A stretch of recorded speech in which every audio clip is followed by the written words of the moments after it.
We live on the book. And this kind of make sure that, the connection works. And because sometimes it times out, we look fantastic. We look absolutely. I'm a loud talker, so you have to make sure you project. Okay. And then, of course, always talking to this. Oh, look at that. That's perfect for you because that's not in your face. Perfect.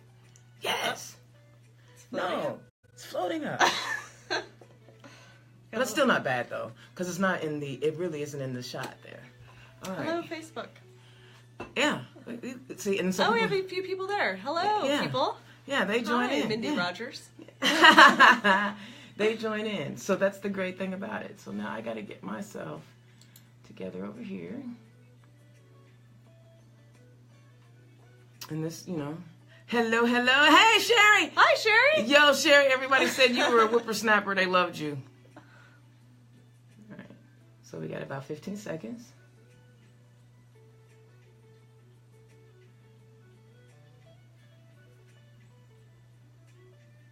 Three, 2, 1. Good evening, everyone, and welcome to another episode of Turn Left. I am your host, Indiana's own Dana Black.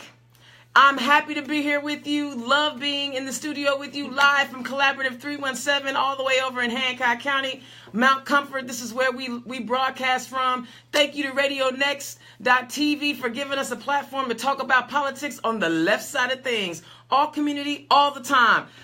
You know me, I got an announcement. As my homie Chris calls it, church announcements. So we got one church announcement. The Community Rule nonprofit jazz mixer. They're having one in March 16th at 2018 from 6 p.m. to 9 p.m. You know where it's going to be. It's going to be right here at the Collaborative 317 in Hancock County, 4202 North EMS Boulevard, Greenfield, Indiana, 46140. Come out, network, get connected, listen to some good jazz.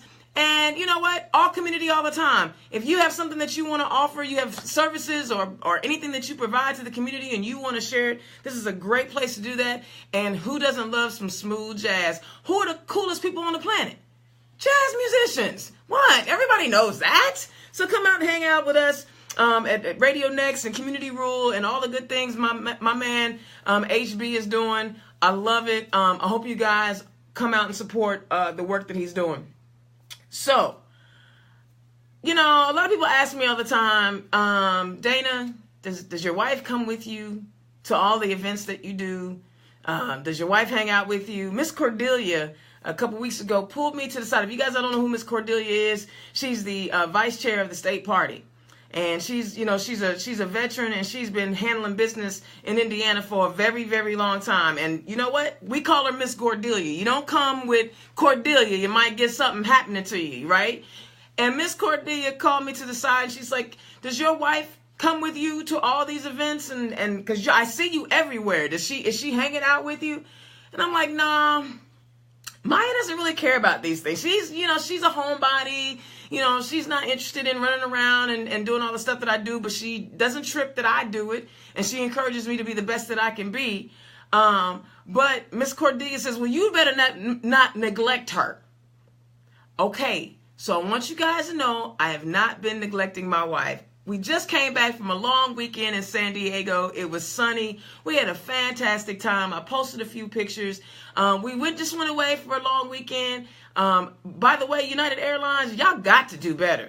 Y'all got to do better. I'm not even going to go in on you, but with your 25% on-time rate with four flights, that was terrible. Made me miss 4 hours of my long weekend. I didn't appreciate that. 4 hours is a lot when you're going across the country. It was a lot.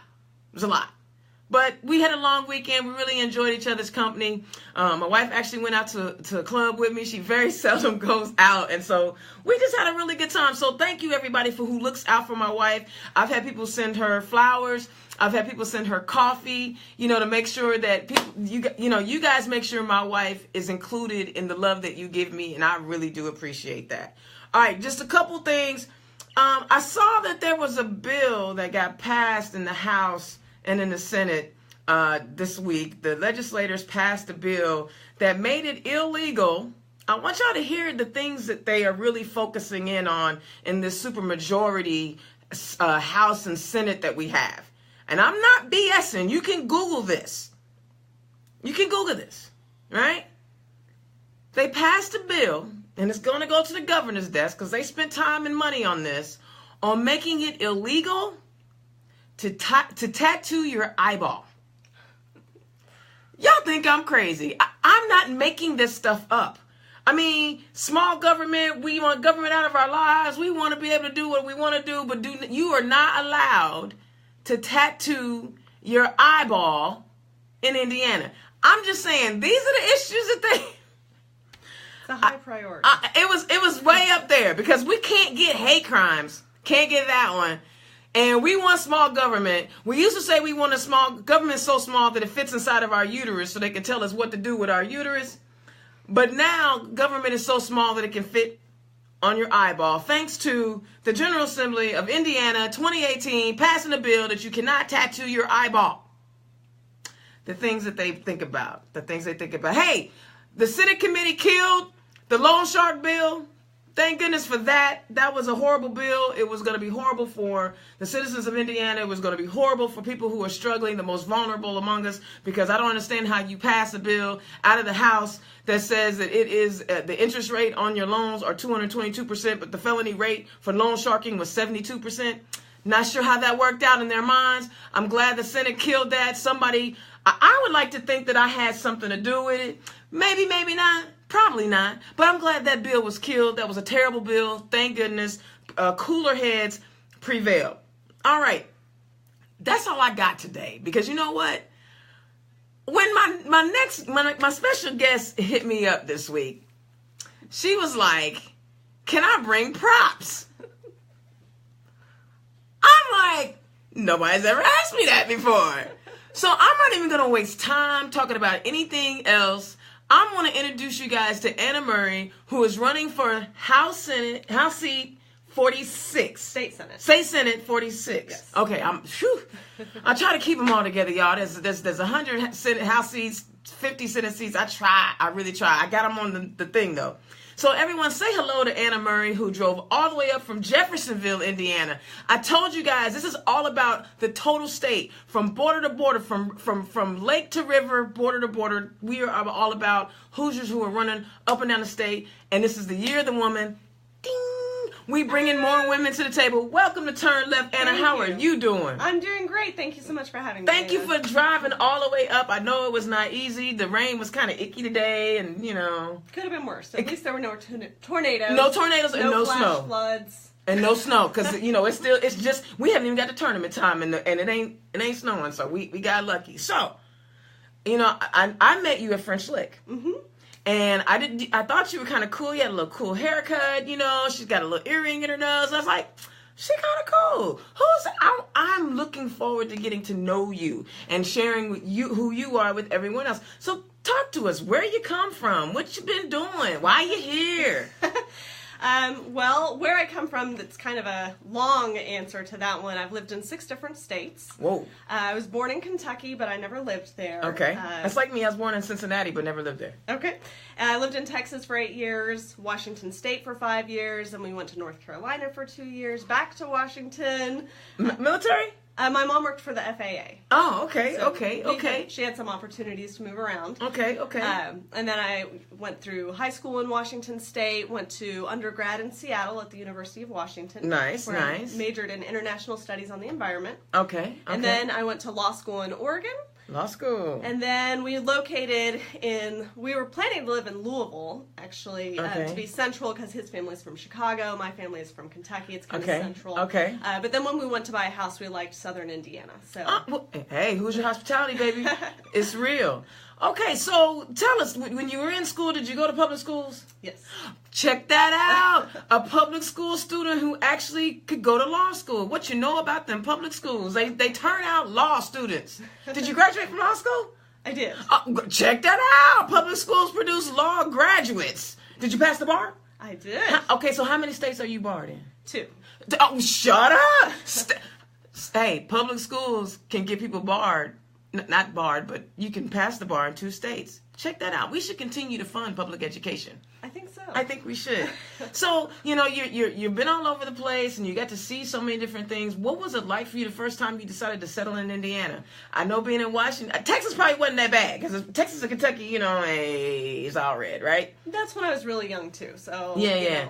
So after you go to Oregon and Seattle, they are very liberal out there, right? Yes, yeah. So what was it like when you settled in Indiana, Southern Indiana? Well, I'll tell you, when we were relocating, we needed to be in a big city because we were anticipating some culture shock. Okay. We are from a very liberal area. Okay. But, everybody is really nice, and there are, it is a conservative state overall. Barely. So, barely. I can't just assume that people are going to agree with me on things that I'm interested in. And actually, as I've been developing my law practice, I've just stayed very quiet about politics because I don't want to alienate people. Exactly. Because you got to make money. You got to make money. Ain't nothing wrong with that. So, I've kind of put that to the side as I've been developing my law career. And also, while Obama was in office, I felt like things were slowly but surely moving forward. He acknowledged climate change. Science. Who knew? I know, right? But then when Trump got elected, I realized, it was a wake-up call for me. That things are not going to take care of themselves. And you didn't stay home, did you? No. Oh, very good. No, I did not. But that's pretty much what got me involved. Okay. It was a wake-up call for me. Okay. And then, so you're living in Indiana, and you're looking around, and you see all the conservative people, and have you found yourself going, why do you really think like that? Or do you just accept it and say, I'm going to see how I can, fit my values in with the values that are here?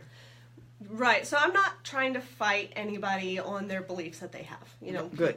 That's not my goal. I respect that people have differing beliefs. I think there's too much polarization in politics right now, and I'm not looking to inflame anybody one way or the other. Or, I want to be moderate and do things that are in everybody's best interest. And I think we all have more common ground, than we like to acknowledge a lot of the time. Absolutely. But I was concerned that I didn't feel like the representatives represented what I was most concerned about. I didn't think they cared about the issues that I care about, and we need more of that. Absolutely. And we need more women in office. Whoo! Yes, we do. I'm gonna pull up my okay, so she's got props, y'all. I'm so excited. Okay. First prop. Hey, this is the very first prop on Turn Left. There, I know the people on the radio can't see it, but the Facebook folks can see it. It says a woman's place is in the House and the Senate.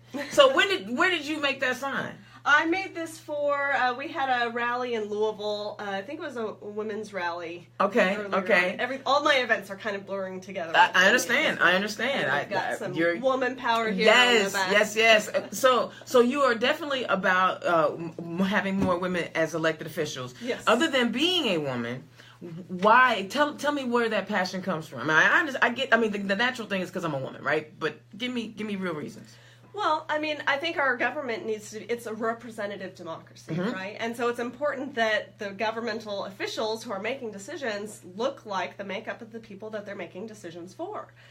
And women, men and women are very similar in a lot of ways. Over 50% of the population, only 20% of the elected officials. Come on. All right.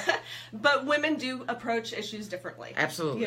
And we have different concerns, and we have a lot to bring to the table, and I think that we can be very collaborative. Yes. And I think we need to have a seat at the table. Absolutely. And does it drive you nuts when you see all these guys making all these old white guys making all the decisions about healthcare when, they'll never be pregnant?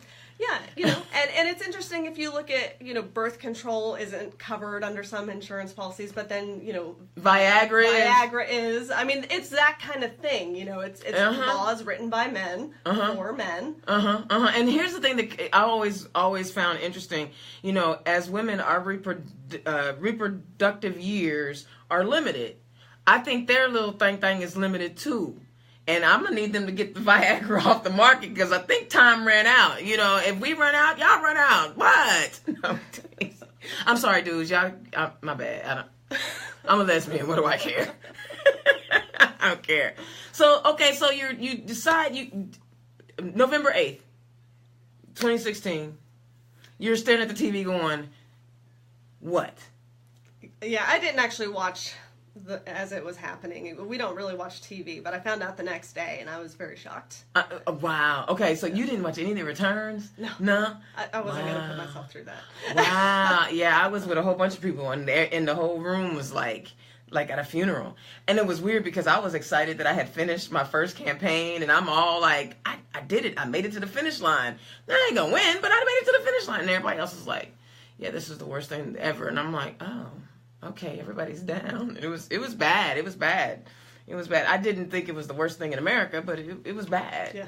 So when you found out the next day, what did you say to yourself? What did you do? I was just in shock. I mean, I was depressed about it for about 2 months. It was just... Wow.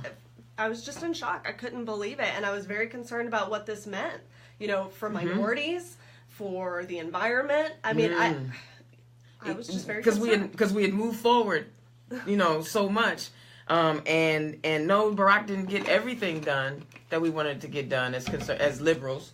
But he moved the ball forward. Yeah. So at what point did you decide that you were going to run for office? It's one thing to be depressed and mad that we have this orange guy in the office, but what made you decide to put your name in that?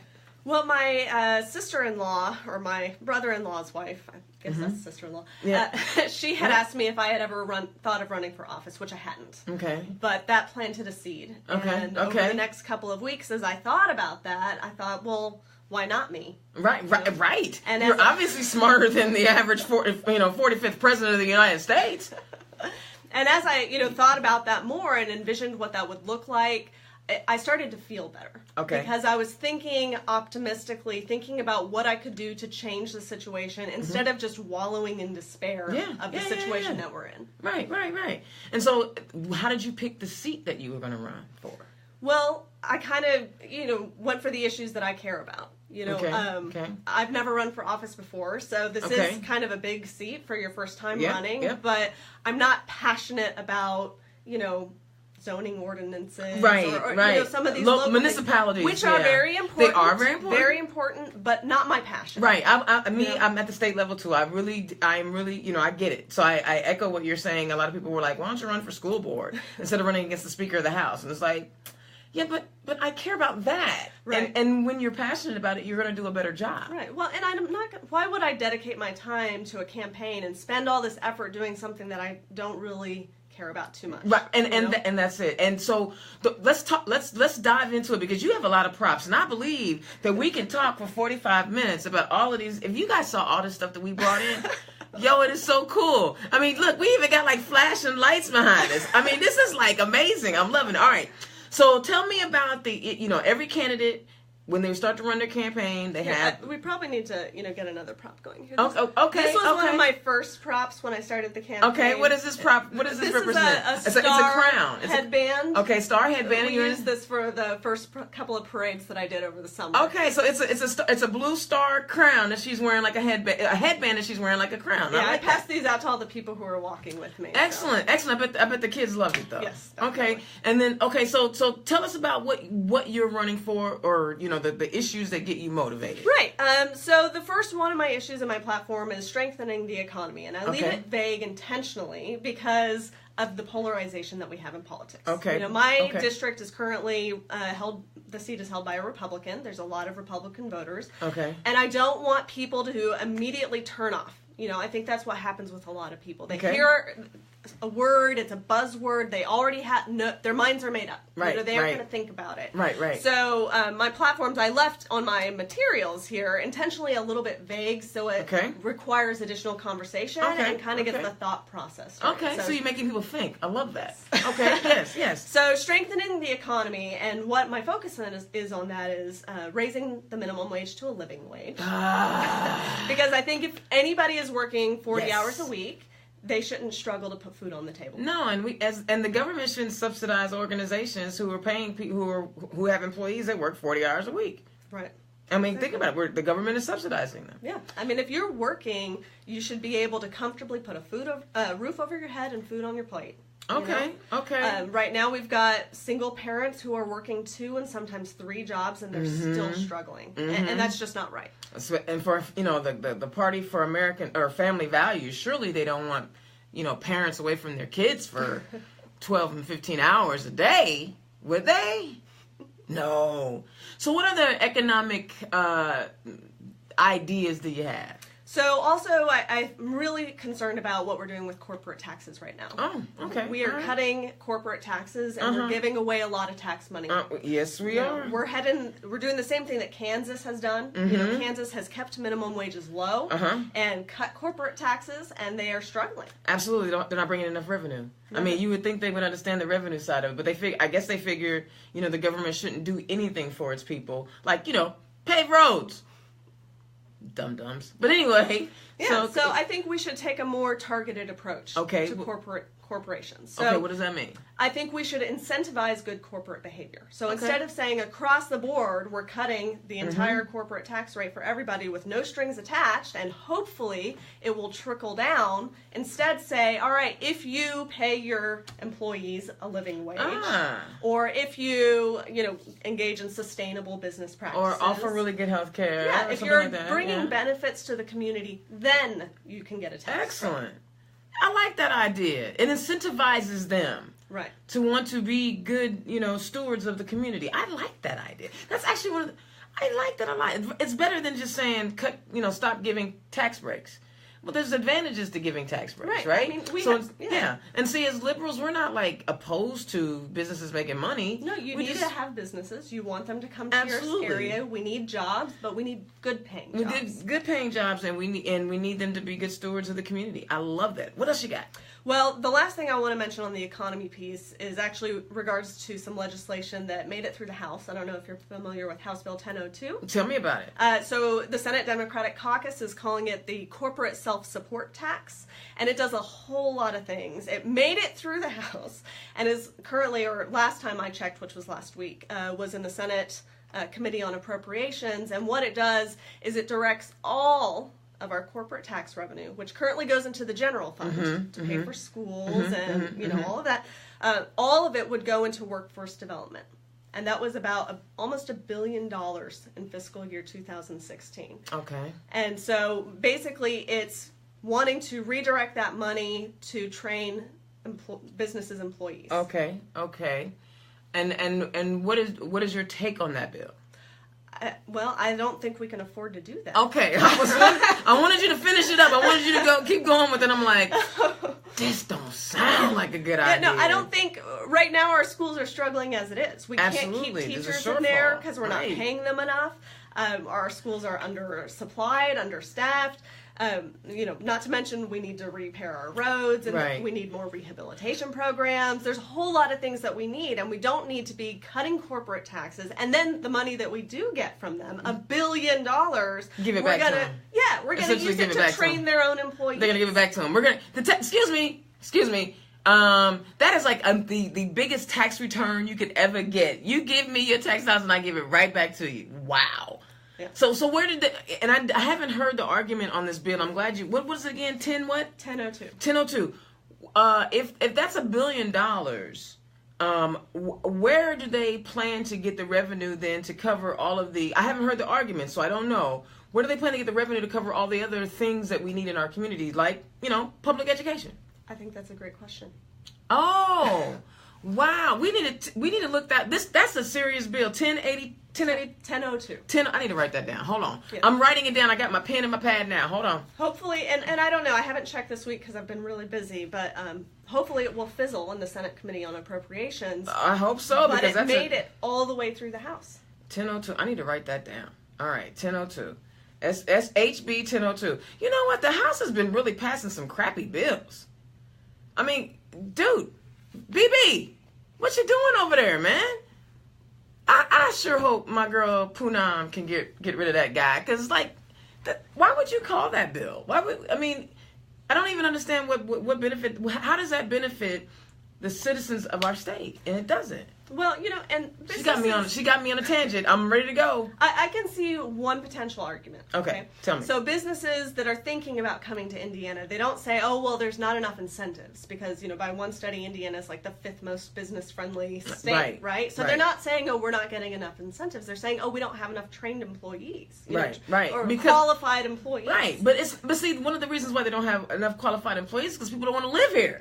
It's not that we can't, we don't have smart people. We have a brain drain. We have some of the best, colleges and universities in our state, but people get their education and they leave. You're an anomaly. You lived everywhere else and came here and said, okay, now that I'm here, I want to contribute. So it's, it's not just a matter of training. You have to look at the quality of life. And if people feel like, if my partner is going to be treated poorly because we're same sex, or my child is trans, or whatever the case may be, there may be other reasons why there's not enough trained people here other than simply training people. Right. I'm just saying.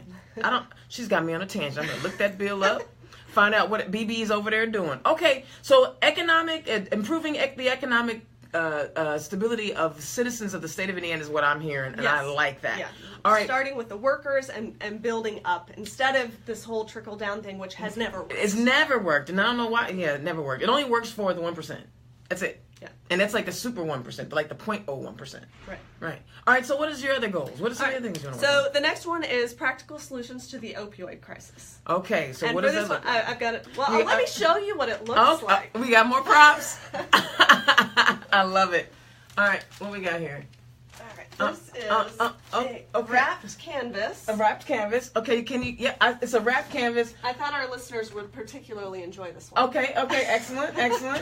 Ta-da! Yes, it's a great visual. Sorry, radio folks, you don't get to see it, but it's a canvas of our candidate in a beautiful white dress and a family sitting behind her. Looks like grandma with a baby, a young adult female. With pills. Ooh, there's pills on the table, and there's a dude passed out. And professional passed out right. with a syringe on the table. Right, and is the vice guy giving him the med to bring him back? He's being treated by a police officer. Yeah, and you're standing in front of that.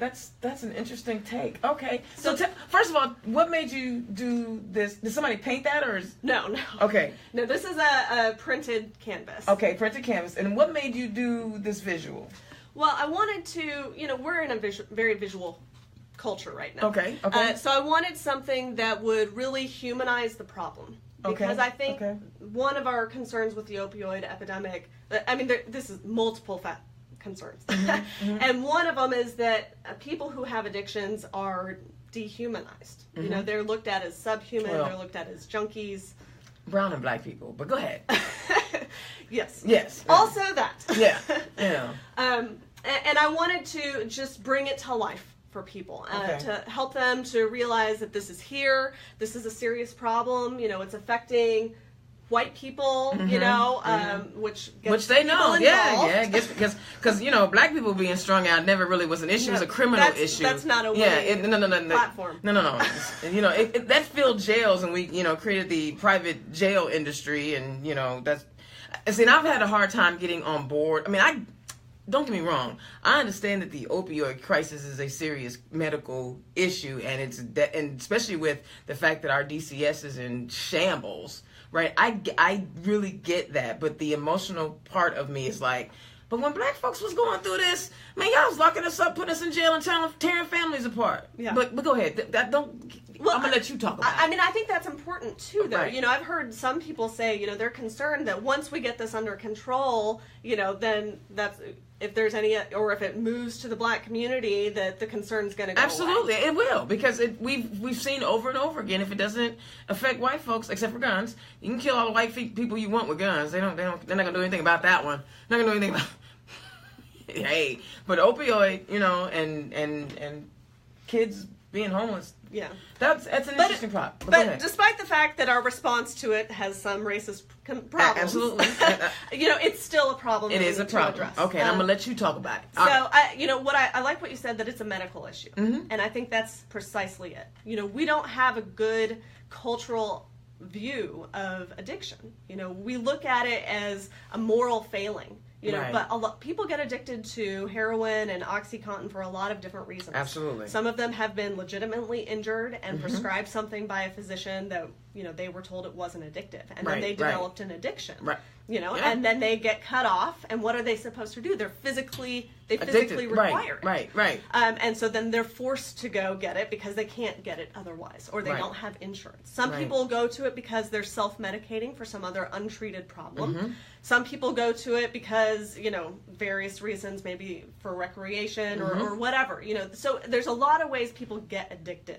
But once they are addicted, they need help. I mean, this is a serious, life-threatening condition that nobody wants. Right. You know, nobody asks for it. Right. Nobody wants to have it. And you can't arrest the problem away. Nope. You know, jail didn't work in the 80s either. No, jail doesn't prevent anybody from getting addicted, and it doesn't make people not be addicted anymore. Absolutely. So what is your approach to the opioid addiction? Well, there's no silver bullet, right? Everybody's different and responds differently, but we need to take all that money that we're focusing right now on the criminal justice system and instead focus it on long-term rehabilitation, mental health treatment, counseling, therapy, medically assisted treatment, and make sure people have the resources that they need. And if, you know, when we continue to criminalize it, we're actually discouraging people from being able to get the treatment that they need. Absolutely. And actually, I see a benefit to, you know, if we take some of that money away from the criminal justice system, I see that possibly helping brown and black people, because there's less money to lock them up too. Absolutely. So I like your idea. So what was there anything in particular that drew you to the particular opioid crisis that we're seeing, or is it because it's in your community, it's in your district heavy? Yes, it's very much in my district in southern Indiana. Okay. You know, I'm a lawyer and I do criminal defense, and I'm also a guardian ad litem in a couple of cases, so I see it. You know, I have a lot of clients who come in who are addicted, or, you know, whose children have been taken away because they're addicted. You know, I see the struggle. You know, and it's very much in my community. Okay, and that I wanted to ask you that because I wanted you to apply your emotion to this particular issue so that people can understand why it's important to you. And if you are seeing it every day, or as you're dealing with it from a professional standpoint, you have an insight into it that maybe most people won't, even as they're creating policy, right? And so having someone in the Senate that can see that, you know, the real impact of this crisis when they're creating policy would be a benefit. All right. I like that. What else we got? We got more stuff, right? Yes, we do. Okay, what we got? There's a lot of props. I have no idea. That's like, okay, go ahead. Well, you know, so the next one is expand and improve educational opportunities. Okay. So, well, what does that mean? Again, vague to encourage conversation. Okay. Excuse me, candidate, what does that mean? Well, first of all, you know, we need to adequately fund our public education. Absolutely. You know? Vouchers? No. Oh, you're not a fan of vouchers either? I'm not a fan of vouchers for two main reasons. One of them is that we can't afford it. We can't afford to fund two systems. You know, and the second one is, and this is probably not going to be a popular opinion amongst some people in my district, but I don't think we should be using public tax dollars for a religious education. Absolutely. Especially religious organizations who discriminate against other Americans. Yes. Happened in Bloomington. Y'all know the school. So, would you try to work to reduce the voucher program? What would your goal be? Well, I don't have a specific policy suggestion. I don't have any bills drafted on this.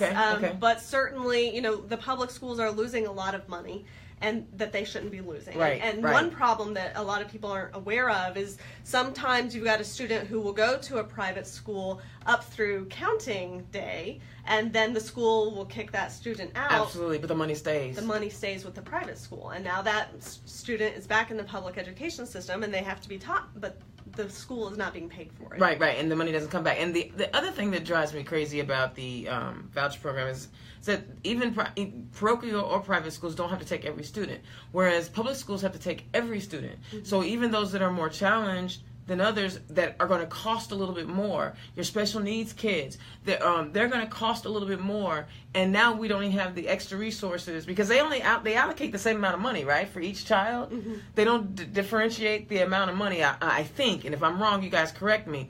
But if you're, I think when they do that, whatever little extra is needed for that student that needs a little extra, it's available. But see, now when you take that money away, especially for students who never went to public school and their parents are making $90,000 a year, if you want to send your kid to a private school, send your kid to a private school. Why you got to take my tax dollars to do it? I'm with you on that one. I will fight with you on that. I might even come down to Jeffersonville and knock doors for you on that one.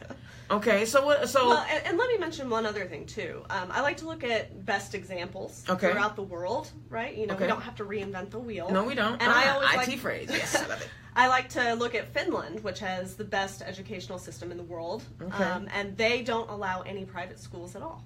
Really? Yeah, everybody's kids go to the same schools, and that makes sure that the schools are really well funded, and everybody's getting a great education because the rich parents, they don't want their kids getting a poor education, so they make sure that those schools are supported.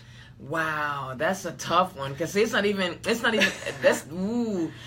economics a lot of times. I know. I'm just and I'm not saying that's what we should do. That we should do. I'm just sharing. But that's it. But hey, 45 likes people from Norway and Finland, so maybe they're from the good country, so maybe. I'm just, brainstorming on things that other places. And there's nothing wrong with looking at what systems work, right? Yeah. There are other systems that work. Because if you've never been out of America and they tell you constantly that America is the greatest, well, how do you really know that? Right. I love my country and I love my state because it's my home. But how do I really know it's the best? Yeah. Okay, so what other educational opportunities are you talking about? Well, not really an opportunity so much, but I think we need to get rid of standardized testing. Ooh. Yeah. Wow. Why? Ooh, that's heavy. That's a lot of money you talking about slashing. Because there's a lot of people that get paid for that. Tell me why. Well, I don't think it helps. It's a snapshot of one child, one day for a child, and it doesn't tell you everything about that child. It doesn't tell you about that child's passions. Mm-hmm. It doesn't tell you about their other strengths that they may have, their critical thinking skills. Also, there's evidence that those standardized tests are biased towards certain socioeconomic classes. We already know that. And I don't think they're necessary. I mean, that's the bottom line. I don't think we need them. I think we can trust our teachers. The teachers? What do you mean? Yeah. I mean, nobody knows the child and they're better than the person who's with them every single day. And I'm gonna deviate off of your platform for just a second. And I'm gonna kind of put you on the spot a little bit. Okay. How do you feel about arming teachers? I don't like it at all. I think it's a horrible idea. I think it's completely inappropriate. That's not what these people have signed up for. No, I mean you barely pay me now. Now you barely pay me to do the job that I actually applied for. Now you want me to become the security guard SWAT team on top of that? You want me to come SWAT? I just think that is just, that's like, I mean, honestly, that's like asking, the IT programmer, right, to actually, fly the spaceship. I mean, it's two different disciplines. And I think you are really asking for trouble when you ask people who may not have the disposition to pull that trigger. Well, and it creates other questions too. I mean, are the students going to be able to access the guns? Right? Is it going to just be on your holster all the time? What kind of tension is this going to add to the classroom setting? If your teacher is standing there with a gun. I read a post from a buddy of mine, Satch. She was dropping her baby off at school, and there was an armed officer in the entrance, and she was, feeling some kind of way at just the fact that there was an armed guard at the entrance. So can you imagine going into school every day and every one of your teachers in 7 periods or whatever it is has a gun? And how early are you? I mean, Sandy Hook was a primary school, so are kindergartners going to have teachers with guns? I don't think. And how effective is it going to be? I mean, we heard about lots of people who were highly trained who hid. They didn't go in. Oh, cowards! Oh my God, they didn't even go in. Cowards. Well, and I'm not trying to judge them, but I'm just saying that even highly trained people we're not able to go in and do what they're asking teachers to do. Exactly. And that was off topic, of your campaign. It was just that was the big topic of the week, arming teachers. Well, it's an important topic. Absolutely. And I just think you're asking too much. I mean, of a human. My job is to focus in on, making sure that you learn. And I'm being judged on that, and now I've got to take on the role of SWAT, and I'm not a big fan of that. But hopefully it never comes to pass, right? Okay, so back to your campaign. Yes, back to standardized tests. Standardized tests, I don't think that they are helpful. I think that a teacher has a lot of accountability built in already. Okay. They are accountable to themselves and knowing that they're doing a good job. They're accountable to the to the parents. Mm-hmm. They're accountable to their principal. Mm-hmm. And because we have school choice in Indiana, so that you don't have to go to your neighborhood school, you can go to a different neighborhood school. Uh-huh. There's more accountability built in. Mm-hmm. And so if you don't like your teacher and the principal won't do something about it, you can switch and go to another school. You really can. You just got to get the transportation. And I was talking to a principal at an elementary school in Corydon, and she said, they didn't get their standardized test results back until it was like November or December of the following year. So how is that even helpful to anybody? You can't even, so because the students are gone that you tested, you can't even pinpoint where they struggled to even give them the help. So what was the purpose of it? Oh, you just want to say, teacher, you can't get a raise, because your students didn't do da-da-da. And it's all about busting up those unions. And there's lots of factors involved, too. How is that child getting enough to eat that day? Right. Does somebody mean to that child in the morning? Right. And then there's concerns about technology, especially for the younger kids. If they don't have that technological proficiency, they're going to perform poorer. Absolutely. Especially in rural counties where, high-speed internet is scarce. Mm-hmm. Are they getting access to the same tools and skill sets that, those of us in the city are getting? Probably not. So, well, and here's my biggest concern. Because we have the standardized testing so tied to all of these evaluations, the teachers are rearranging their curriculums to teach to the test, and they're wasting precious classroom hours and putting enormous pressure on everyone, and none of that is necessary. None of it. Oh, gosh. And I'll be honest, when I was a kid, I was a kid in elementary school in the 70s, and they gave us those tests. I didn't care. I mean, granted, that I wasn't required to graduate with them like the kids are now, but I didn't care. Literally, it was like a 2-hour test. I could not focus. I was ADD. I could not focus, and I just started circling. So you don't even know if I even read the question. Right. And there's also children develop at different paces, too. And so a child may not be quite there yet, and maybe in a couple of months they will be. But now we're going to be punishing the school. Absolutely. Yeah, I hate standardized testing, too. Me and you so together. we get rid of the standardized testing, and we can reinvest all of that money that we've been wasting back into the schools, pay our teachers more, get more teachers in there. Yep. Stop trying to bust up the USTA and or the ISTA. And allow the teachers to provide what they know their children need. Absolutely, because they see them every day. Yeah. And you notice that there's very seldom a teacher or an educator in the room when they're creating these policies. Amazing how that happens. Okay. What else? I see something else on there. I see something. Yes, and actually there's two more things. One of them is on here. So the next one on here is protecting voters' rights. And obviously the focus there is on gerrymandering and pushing for an independent redistricting commission. Okay. Probably all of our listeners are already aware of that issue. Yeah, absolutely. But also, discouraging any sort of voter suppression. Like, for example, they had the bill about videotaping the absentee ballot process, for example. We don't want that kind of thing. No, we don't want that. And what are the fiscal impacts of a bill like that? On your locality. Absolutely. How much money is that going to cost them, and where are they going to come up for it? Right. More early voting locations. I know in Marion County we had one. Now they've got more vote centers. I know our Marion County clerk has been working diligently with the election board, with the election team here in Indianapolis to try to get us some more early voting spots, because we only had one, and it was a city county building where you had to pay the poll tax. It was just like crazy.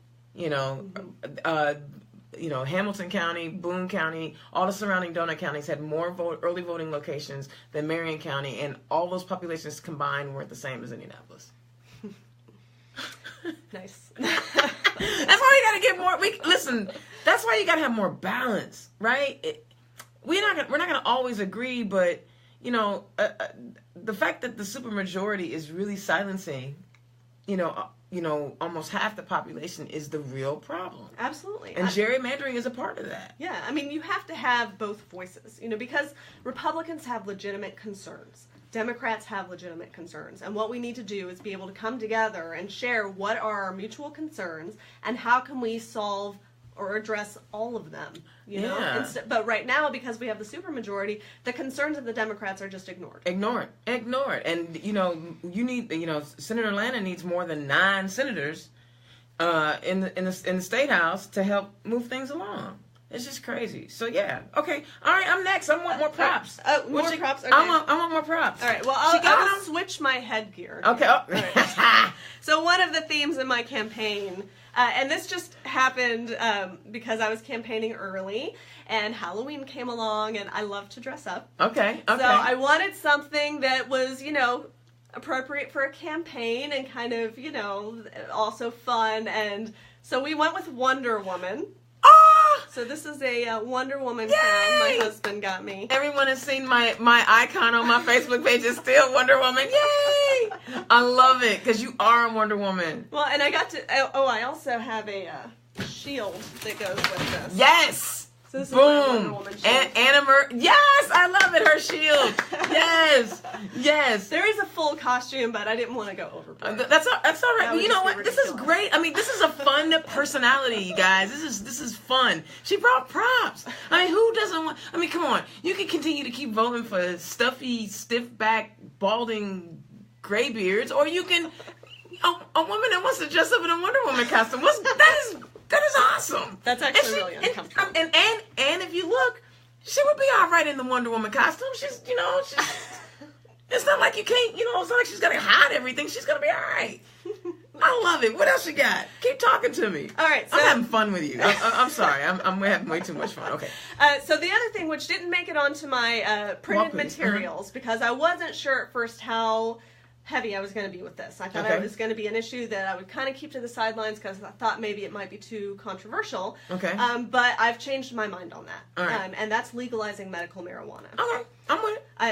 I think that's a very important issue for our veterans who have PTSD, for chemo patients, for people who have Parkinson's. Chronic pain. Yes. Epilepsy. Anxiety. Yes. The data's in on this one. Yes. The data's in. There's no question. It's in.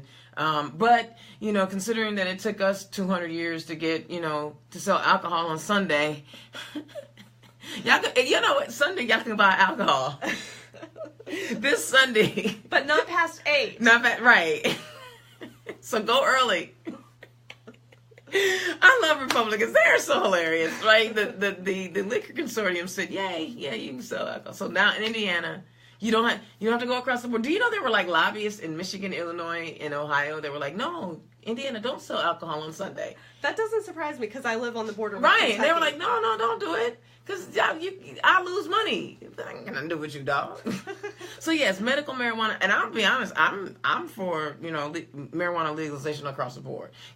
That's not just, you don't have to go there because honestly, you know, weed is not as bad as alcohol. It does not cause the same physical problems over the long term that alcohol does, but you can get all the alcohol you want. You can get alcohol. I've never heard anybody have, you know, chronic poisoning. I've never heard anybody, you know, they was listening to Dr. Dre and Snoop Dogg and they had the chronic poisoning, but I've heard people who've died from alcohol poisoning. Absolutely. Alcohol is very dangerous. It's very dangerous. I mean, how many fatalities do we have from drunk driving? Absolutely. I've never, you know, and weed smokers driving too slow. I'm not saying that you should go out and smoke weed and drive. I'm not advocating for that. Mad. Don't y'all come at me. I'm just saying. It was a joke. All right. But this actually, I think, is going to be a defining issue in my campaign. Because my incumbent, he's against it, and he is actively campaigning against it. And he voted against the CBD oil bill. Well, and CBD is not even recreational. Right. I mean, there's no psychoactive benefits. It's purely medicinal. Right. He voted against it. Because they took the THC out, right? or the THC was like less than 0.3%. Okay. So yeah, it was I'm learning. Not psychoactive. Right. Well, the thing is, once you latch onto an issue, you start to learn more and more about the issue, and so I never knew anything about marijuana and all that, and you start to learn more about it. So that's why I know about the THC. Yeah, I mean, it's a fascinating history on marijuana, and it has a lot to do with our racist heritage in this country. And that's another reason too. Yeah. I get it. You ain't got to tell me. I already know. Because what do y'all think was in the peace fight? I'm just saying. Okay, so you brought a lot more props. I want to see more props. Okay, Anna. well, I think maybe what we should do, one of my favorite things to do is to dance. Okay. And so... Are you going to dance? I brought my speaker here, and I thought we could have a little dance party, briefly. Hey! Brief dance party. We turn left, first ever dance party with a candidate, Anna Murray, from Jeffersonville, is running for House District 46, a dance party. Indiana's own can get down, but we're going to see what she's going to play first. Right. And by the way, we do not own the rights to any of the music that's being played. It's for, entertainment purposes only. Don't y'all sue me. Don't y'all come for me. Hey! I'm just saying. What? I hope y'all can hear that on the radio. We playing that Beyonce. She got balloons. Turn left is turning up. Turn left. So why? This is obviously your personality, right? You are a fun-loving woman, and have you always been like this? I guess so. I love it. We got caught.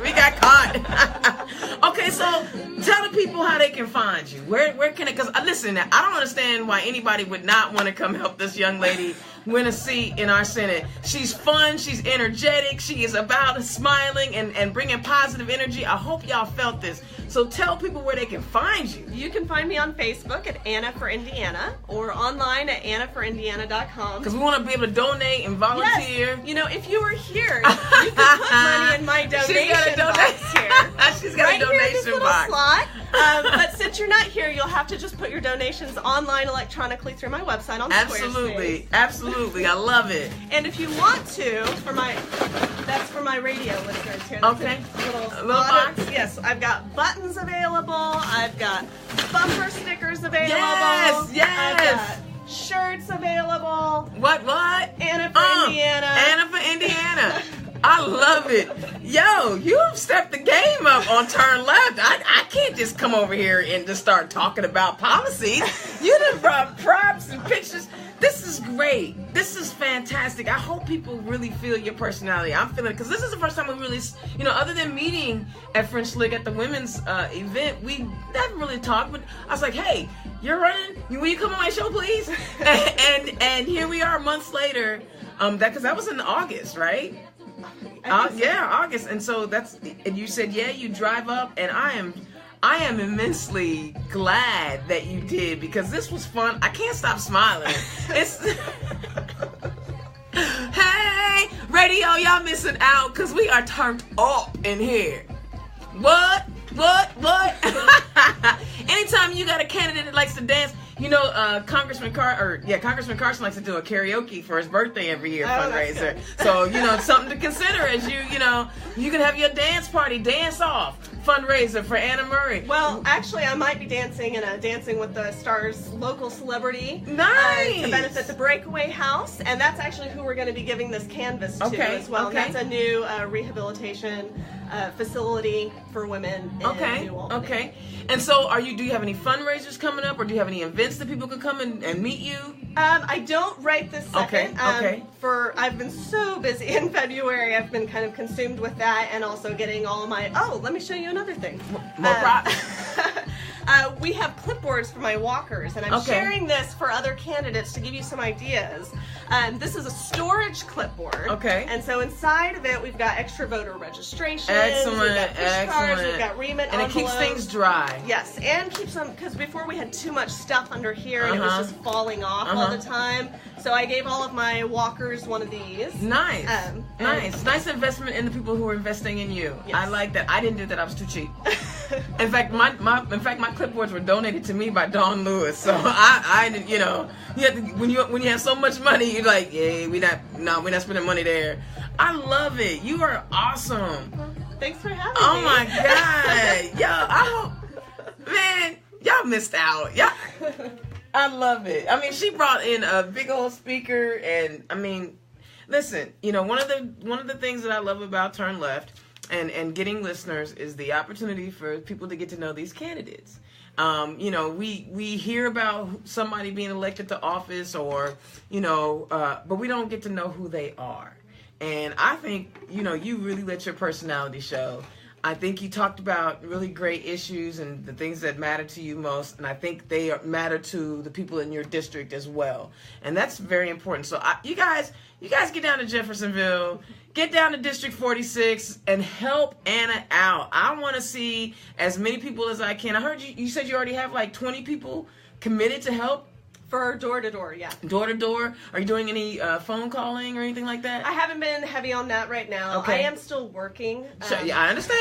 You ain't gonna tell me. And I have 2 kids, too. Yeah, hey, I understand. And so, yeah, props to Mr. Murray. Props to Mr. Murray, because we can't do it alone, right? That's right, you can't absolutely. do it alone. My wife, even though we don't have any kids. Oh, actually, on that note with my husband, I told him, and I forgot, I'm sorry. We're sorry. I was going to feature this today. So, the one for you. Okay, what? Okay. You don't get to keep this. No, that's all right. That's all right. What is There's it? a button on the side there. And my head's too big. Dang it. Well, and then there's a switch. He made these. Did he really? Yes. So we're supposed to include this with our dance party. So you can turn the knob. Okay. And it'll do different patterns on both of ours. Look at this. I love it. So are you guys like using these as fundraisers, or is just... This is something just a hobby for my husband. Hobbies are good fundraisers. I'm telling you, hobbies are good fundraisers. These I take love a it. long time to make. I love it. This is so cool. Thanks, Mr. Murray. Bark, bark. That's pretty cool. That is awesome. All right, we're getting close to winding this down. We got about 6 minutes left. Is there anything else that you want to say? Is there give me your your elevator pitch or your door knocking pitch? What is that thing that you say to people to get them interested in listening to all this other stuff?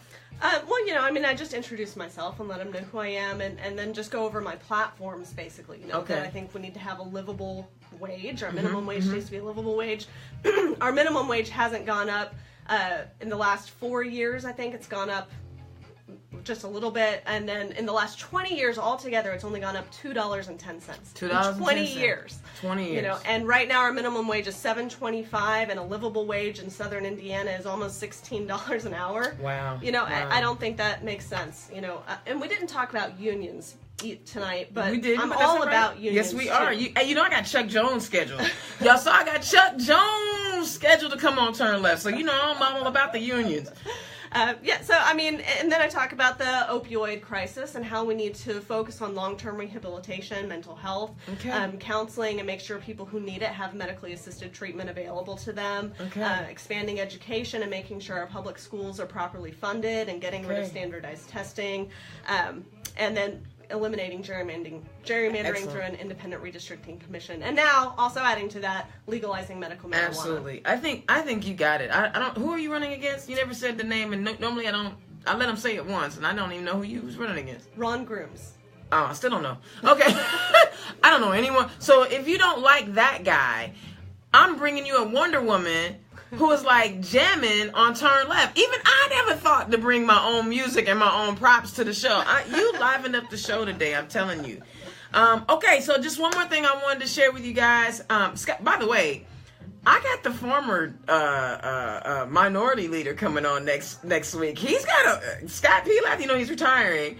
And he's got a lot to live up to. He can't just come in here and just be all cool like he is, because, you know, he's one of the coolest fellas I ever met in my life. He's got to bring it. You know what I'm saying? I know you've been an elected official for a long time, but Scott, you got to bring it.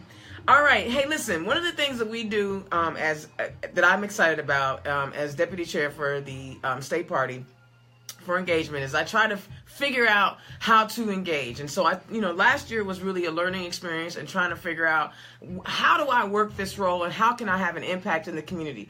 And I listened to you guys, Brashawn Bonds. I listened to you guys talk to me about, why doesn't it seem like the Democrat Party only shows up in minority communities when they are ready for the vote? Well, see, I want to change that. And if that's the impression and that's how you guys feel about it, then that's how you feel. We can't tell you how you feel is right or wrong. So on March 10th, I'm working IDAC, Indiana Democrat African American Caucus, in partnership with the state party, the state Democrat Party in Indianapolis on March 10th at 11 a.m. We're having a discussion on power of the black vote. Now, this event comes on the heels of what happened in Alabama and how the black women down there said, no, white folks, you are not going to get to elect a pedophile into our U.S. Senate. And they empowered people, they galvanized, and we have to talk about what that can look like in Indiana, right? There's no way that they have a 30% population of African Americans in Alabama. We have 9%, right? So the population is different. However, you really can't do a whole lot of winning in Indiana from a statewide level if you don't win Marion County. And there's impact in Marion County, Lake County, and a lot of our blue counties where the minority numbers are higher. But we're going to start this off in Marion County. We're going to do a Power Black vote. I've got the new City County Council President, Bob Osley, who is going to be on this panel. I've got the Marion County Clerk, Mila Eldridge, is going to be on this panel.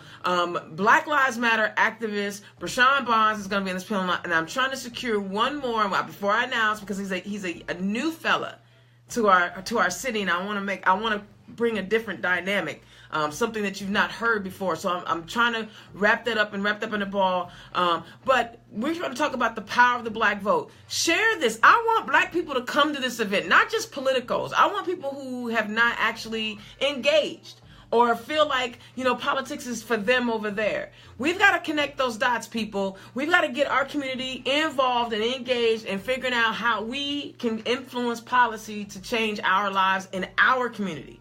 So that's what Power of the Black Vote. I'm working with Ashley Gervitz. She's a superstar.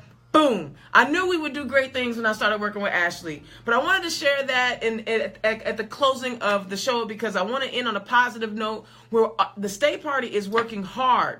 It's working very hard to be as inclusive as we possibly can, and this is one of those events. We're planning on doing a Power of the Latino vote. We're going to do a Power of the Sikh and Indian vote. We're going to move this thing all around the state and try to hit as many districts as we can. It's not a one-year thing. This is going to be a multi-year thing. You guys are going to see, real discussions on how we can improve what we do here in Indiana, and that's my goal, and that's what I'm trying to do. Okay, I got it all in. Hey, next week, former minority leader, and he's retiring this year, Scott P. Lath. I'm really excited about this guy. He's been around for a long time, and he's one of my heroes. I really enjoy him. His wife is letting him come do this show one more again. You guys check us out next week. Thank you again, Anna Murray, for driving all the way up from Jeffersonville to speak to us tonight. I am Dana Black, Indiana's own Dana Black. This is Turn Left. We will catch you guys next week. Holla! Okay, now I gotta start turning off mics and turning on music. There we go. Turn on music. There we go. All right. And then we do like that.